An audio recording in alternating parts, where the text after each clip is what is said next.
राधे राधे दोस्तों। एक बार एक राजा ने दो रानियों और एक मुंह बोली बहन थी। सभी साथ साथ रहते थे।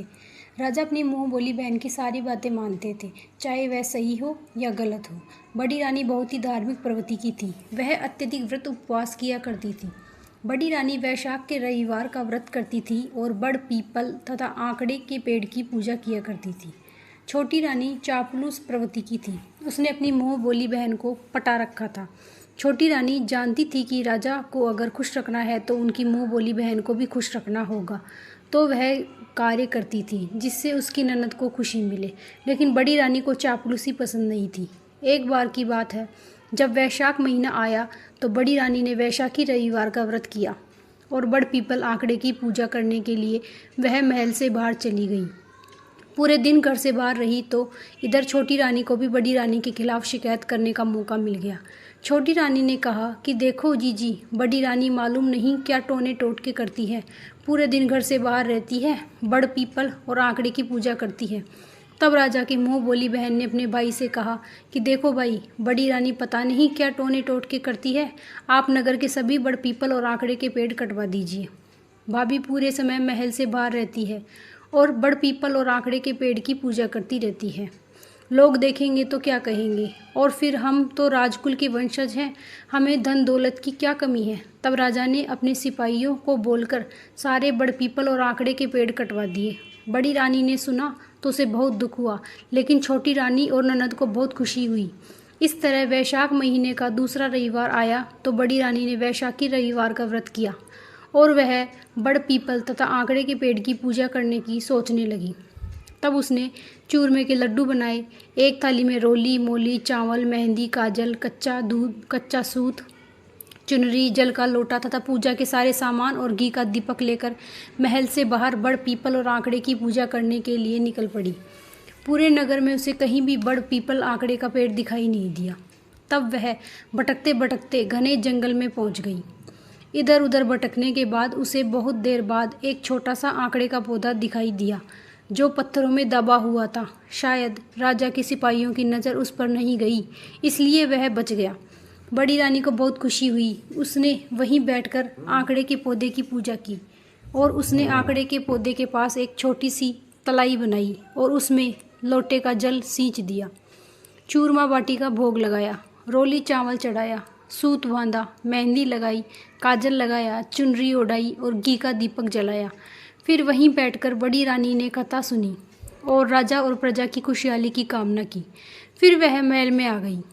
इस तरह समय बीतने लगा। राजा को शिकार खेलने का बहुत शौक था। एक दिन राजा सिपाहियों और मंत्रियों के साथ घोड़े पर बैठकर घने जंगल में पहुंच गया। ज्येष्ठ का महीना था, बहुत तेज गर्मी पड़ रही थी। राजा शिकार की तलाश में जंगल में पहुंच गया, लेकिन उसे कहीं शिकार दिखाई नहीं दिया। वह बहुत देर तक शिकार के लिए भटकते रहे। धीरे धीरे उन लोगों के पास खाने पीने का सामान भी खत्म हो गया। अब राजा को बहुत तेज पानी की प्यास लगी। साथ ही सभी मंत्रियों और सिपाहियों को भी भूख की प्यास लगी। सभी गर्मी से बेहाल हो रहे थे। तब राजा ने अपने मंत्रियों को हुक्म दिया कि ऊंचे पेड़ पर चढ़कर देखो आसपास में कहीं जल का स्रोत है या नहीं। कोई तालाब, कुआं, बावड़ी मिल जाए तो पानी पीकर प्यास बुझाई जाए। तब मंत्री ने पेड़ पर चढ़कर देखा तो उसे कुछ दूरी पर पक्षी उड़ते हुए दिखाई दिए। तो उसने कहा, महाराज, यहाँ से कुछ दूर पक्षी उड़ रहे हैं, शायद वहाँ हमें कुछ मिल सकता है, हमें वहीं चलना चाहिए। तब राजा अपने सिपाहियों और मंत्रियों के साथ उस स्थान पर पहुँचा। वहाँ उन्होंने देखा कि बहुत बड़ी तलाई थी जिसमें पानी भरा हुआ था और एक आंकड़े का पेड़ था। रानी ने वहाँ छोटी सी तलाई बनाकर पानी सींचा था। वही तलाई आज बहुत बड़े तालाब में बदल चुकी थी। राजा ने सबके साथ पानी पिया, प्यास बुझाई और घोड़ों को भी पानी पिलाया। तभी राजा ने देखा कि आंकड़े के पत्ते पर चूरमा बाटी रखे हैं। ऐसा देखकर राजा और सभी सिपाही बहुत खुश हुए। फिर राजा ने चूरमा बाटी खुद भी खाया और अपने सभी साथियों को भी खिलाया, घोड़ों को भी खिलाया। सबने भरपेट चूरमा बाटी खा लिए, लेकिन फिर भी चूरमा बाटी खत्म ही नहीं हुए। राजा के साथ सभी मंत्रियों और सिपाहियों को भी बहुत आश्चर्य हुआ। थोड़ी देर आराम करने के बाद संध्या के समय राजा महल में आ गए। राजा ने महल में आते ही अपनी दोनों रानियों से पूछा कि तुम दोनों में से किसने मेरी और प्रजा की सलामती के लिए व्रत किया था और आंकड़े के पेड़ की पूजा करी थी। तो छोटी रानी ने मना कर दिया, लेकिन बड़ी रानी बोली कि महाराज, मैं हर साल वैशाखी रविवार का व्रत करती हूँ और बड़ पीपल और आंकड़े की पूजा करती हूँ, लेकिन इस बार आपने ननद और छोटी रानी के कहने से सारे आंकड़े के पेड़ कटवा दिए। तब मुझे घने जंगल में एक छोटा सा आंकड़े का पेड़ दिखाई दिया, तो मैंने वहीं बैठकर पूजा की और सुहाग की सलामती और प्रजा की खुशहाली के लिए दुआ मांगी थी। तब राजा ने अपनी गलती मानते हुए अपनी बहन को उसके ससुराल भिजवा दिया और छोटी रानी से कहा, तुम्हें भी बड़ी रानी से कुछ सीखना चाहिए। उस दिन छोटी रानी भी अपनी गलतियों को समझ रही थी और उसे भी अकल आ गई थी।